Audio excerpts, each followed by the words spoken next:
Pathetic, my father spat, his grip tightening around my wrist.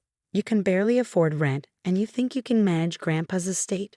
The pain shot through my arm as he twisted it against the mahogany table, the family photos watching silently from the walls. My name is Daniel, and at 32, I was facing my family's true colors in our weekly meeting. The inheritance from my grandfather had become a battlefield, and I was outnumbered. Just sign it over to Marcus, my mother pleaded, watching my father's grip tighten. Your brother knows what he's doing. He has experience. Marcus, my younger brother, sat across the table, his expensive suit and smug smile a stark contrast to my simple clothing. Come on, Danny, be reasonable. You're living in a tiny apartment, driving that old car.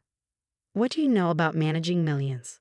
What they didn't know was that my tiny apartment was actually my research facility, and that old car was my choice to maintain a low profile. I'd spent years developing something revolutionary, but they'd never bothered to ask what I actually did for a living. The crack was sudden and sickening. My father's frustration turned to rage as I refused to sign, and he slammed my hand against the table's edge. The pain was excruciating, but I didn't make a sound. Robert, my mother gasped, but she didn't move to help me. Sign it, my father demanded, pushing the papers toward me again. I stood up slowly, cradling my injured hand. No. Marcus laughed. Look at him, can't even afford proper clothes, and he wants to manage Grandpa's legacy. Dad's right. You're a disgrace. The family photos on the walls seemed to mock me, perfectly staged pictures of the perfect family. If only they knew what I built while they were busy judging my appearance. I'll give you 1 week, my father said, his voice cold. Sign over the inheritance, or you're no longer part of this family. I walked to the door, my hand throbbing. You know, Grandpa chose me for a reason. He saw something you never bothered to look for. What? Your failed experiments? Your mysterious job that you never talk about? Marcus sneered. Face it, brother, you're just poor and delusional. I paused at the doorway, looking back at them one last time. My mother, wringing her hands but staying silent. My father, red-faced with anger. Marcus, already reaching for the inheritance papers like they were his birthright. 3 months, I said quietly. What? My father barked. In 3 months, you'll understand why Grandpa chose me. With that, I walked out, leaving them to their assumptions and judgments. At the hospital, the doctor confirmed what I already knew. My hand was broken. As she wrapped it in a cast, she asked how it happened. I simply said it was an accident, but my mind was already working on what came next. That evening, in my tiny apartment, I looked at the complex machinery and blueprints that covered the walls. My team had been working on this project for 5 years, funded by private investors who believed in my vision. Tomorrow, we would announce our breakthrough to the world. My phone buzzed with messages from my mother. Please be reasonable. Your father didn't mean to hurt you. Think about the family name. I turned off my phone and walked to the window, looking out at the city lights. They thought I was poor because I chose to live simply. They assumed I was a failure because I didn't flaunt my work. In 3 months, everything would change. My assistant, Oliver, came in with the final reports. The tests are successful, sir. We're ready for the announcement. I nodded, my injured hand a reminder of what I'd endured. Schedule the press conference for tomorrow. And Oliver, make sure my family receives front row invitations. They won't know what hit them, he said, grinning. Looking at my bandaged hand, I smiled. No, they won't. The next morning, my family's reaction to the press conference invitations was exactly what I expected. Marcus left a sneering voicemail. A press conference? For what, your latest failed invention? This is pathetic, even for you. My mother texted, Daniel, please stop this attention-seeking behavior. Just sign the papers. They didn't show up, of course. But as I stood on the stage at the Technology Innovation Center, my bandaged hand hidden behind my back, I knew their absence would soon become their biggest regret. Ladies and gentlemen, I began facing the crowd of journalists, investors, and industry leaders. 5 years ago, I started working on a project that many called impossible. Today, I'm proud to announce that Phoenix Industries has developed the world's first fully sustainable fusion reactor. The room erupted in gasps and camera flashes. The secret I kept from my family was finally out. I wasn't just some failed inventor. I was the founder and CEO of Phoenix Industries, a company that had just revolutionized the energy sector. As I demonstrated our technology, my phone buzzed continuously in my pocket. My family had finally seen the live broadcast. Their messages ranged from disbelief to sudden attempts at reconciliation. Marcus, this is some kind of joke, right? Mother, why didn't you tell us? Father, call me immediately. I ignored them all, focusing on the questions from reporters and handshakes from impressed investors. By the end of the day, our company's value had skyrocketed. The poor son had just become one of the most talked about innovators in the country. That evening, as I sat in my office overlooking the city, Oliver brought in the latest news reports. Your family's been trying to get past security all afternoon, he said, placing a tablet on my desk. Your brother seems especially persistent. I glanced at the security footage. Marcus in his expensive suit, arguing with our guards, waving what looked like our old family photos. Let them try, I replied, turning back to my work. The next few weeks were a whirlwind. Phoenix Industries was on every major news channel. Our fusion reactor technology was being hailed as the solution to the global energy crisis. Investment offers poured in, and our stock value multiplied daily. My family's attempts to contact me grew more desperate. My mother left tearful voicemails about family unity. Marcus tried to claim he'd always believed in me. But it was my father's message that caught my attention. Son, his voice was gruff, uncomfortable. About your hand, I may have reacted poorly, but you have to understand, we were just trying to protect the family legacy.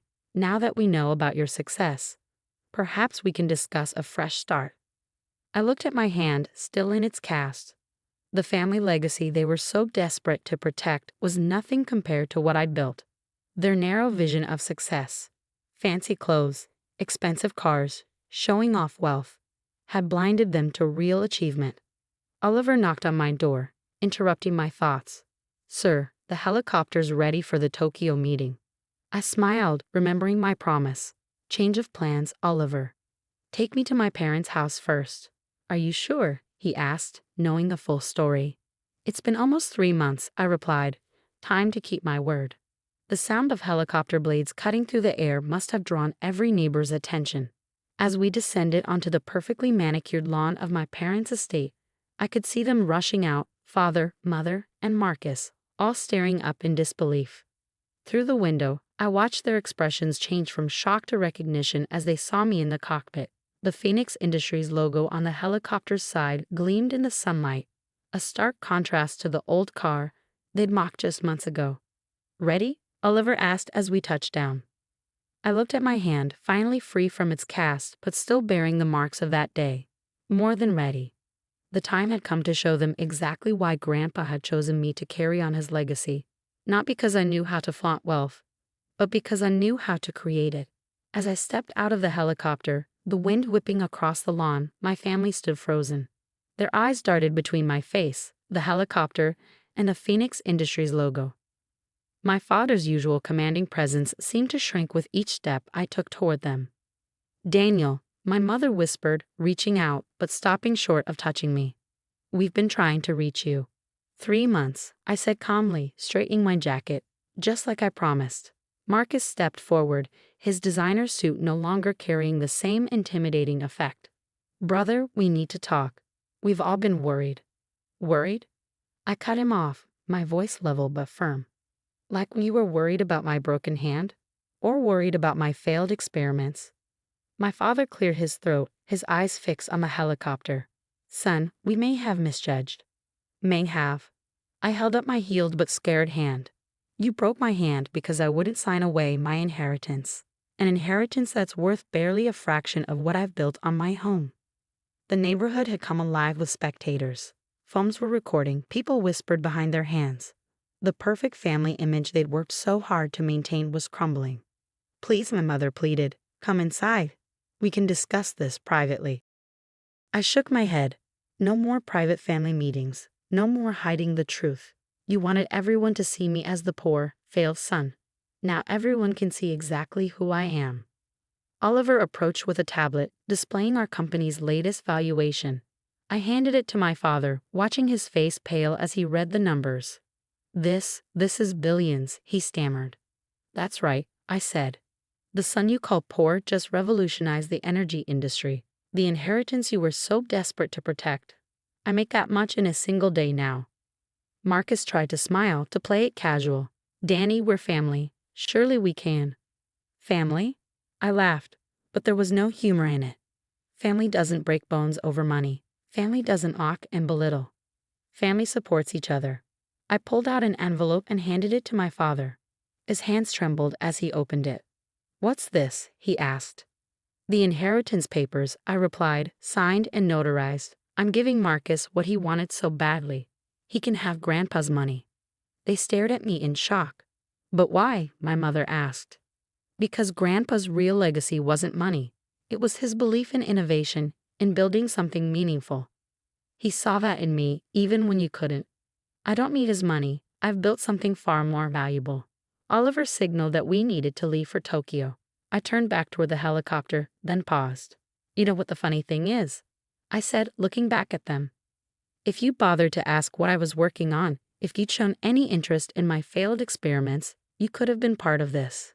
Instead, you chose to judge by appearances." The helicopter blades began to spin. My father stepped forward, desperation in his eyes. "Daniel, please. We can fix this." I looked at my scared hand, then at their faces, finally seeing the fear behind their perfect facade. Some things can't be fixed with money or power. Some breaks leave permanent scars. As I climbed into the helicopter, I saw my mother crying, my father looking lost, and Marcus staring at the inheritance papers like they were suddenly worthless. "Tokyo awaits, sir," Oliver said as we lifted off. Looking down at my family growing smaller below, I felt no triumph, no satisfaction, only a sense of closure. They'd chosen their path, focused on maintaining appearances and controlling a modest inheritance. I'd chosen to build something revolutionary, something that would help millions. Grandpa would have been proud. As we flew toward the setting sun, I smiled, remembering his words. "Success isn't about what you have, Daniel. It's about what you create." He was right. And sometimes the greatest success is simply proving that you were never what others labeled you to be.